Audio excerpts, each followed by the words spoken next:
मामा के किचन में खुश आमदीद। आज मामा के किचन में बन रही है मटन यखनी, छोटे गोश्त की यखनी, जो कि बहुत ही ज़्यादा हेल्दी होती है और टेस्टी भी होती है। मौसम जो है तब्दील हो रहा है और सबको पता है कि जब मौसम तब्दील होता है तो किसी का गला ख़राब हो जाता है, किसी को फ्लू हो जाता है और बुखार भी हो जाता है। तो एक तो ये वजह है और दूसरी वजह है कि कोरोना वायरस जो है वो बहुत ज़्यादा पंजाब की साइड पे जो है फैला हुआ है।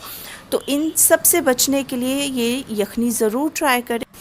तो इन सारी चीज़ों में जो है ये यखनी बहुत ज़्यादा मुफीद है आपके लिए और आपकी फैमिली के लिए। इस रेसिपी को पूरा देखिएगा, स्किप नहीं कीजिएगा। अब स्टार्ट करते हैं रेसिपी। मैंने हाफ़ टी स्पून काली मिर्च ली है और 2 लौंग लिए हैं, 1 टीस्पून नमक लिया है और एक जो है दालचीनी का टुकड़ा लिया है।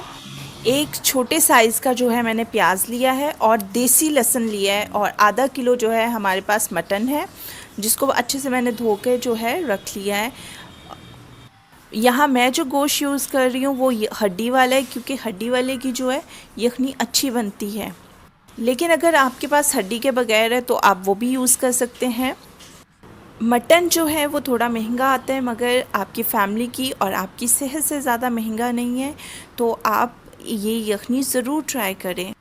ये जो यखनी है आप ख़ुद भी बना के पिएं, अपनी फैमिली को भी पिलाएं, और अगर किसी को वायरस है तो उसको भी ये यखनी ज़रूर बना के दें, क्योंकि ये बहुत ज़्यादा मुफीद है। और जिसको कोरोना वायरस हो चुका है उसको तो ये लाजमी दें। मैंने गोश्त को, प्याज को, लहसुन को और सारा मसाला जो है वो मैंने डाल दिया और मैंने हरी मिर्चें भी इसमें डाली हैं। प्रेशर में पानी डाला है, ठीक है, 4 से 5 गिलास मैंने पानी के डाले हैं। आपको जितनी यखनी बनानी हो उस हिसाब से पानी डालें। थोड़ी सी इसमें मैंने सौंफ डाली है और अदरक का टुकड़ा एक डाला है और मैंने 20 से 25 मिनट प्रेशर लगाया है। और देखिए यखनी हमारी मज़ेदार हो गई है तैयार। मैंने इसमें हाफ़ टी स्पून जो है वो काली मिर्च डाली है। काली मिर्च आप अपने टेस्ट के मुताबिक डालें, हस्बे ज़रूरत डालें। अगर आप नहीं भी डालना चाहते तो मत डालें, क्योंकि हमने जब यखनी तैयार करते टाइम भी डाली थी। जब हम यखनी तैयार करने के लिए रख रहे थे उस टाइम पे भी हमने काली मिर्च डाली थी।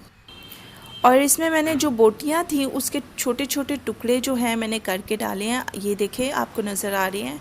अगर आप डालना चाहते हैं तो डालें, क्योंकि जब ये हम पिएंगे तो साथ में गोश्त के टुकड़े आएंगे तो बहुत ही ज़्यादा टेस्टी लगती है। तो बच्चे भी आराम से पी लेंगे, बड़े भी आराम से, क्योंकि ये बहुत ही मज़ेदार है। वायरस जो है बहुत ज़्यादा पाकिस्तान में बहुत ज़्यादा फैला हुआ है, अदर कंट्रीज़ का मुझे नहीं पता, मगर जितने भी पाकिस्तानी लोग हैं सभी तमाम लोग इस यखनी को ज़रूर पिएं, क्योंकि ये वायरस बहुत ज़्यादा फैला हुआ है।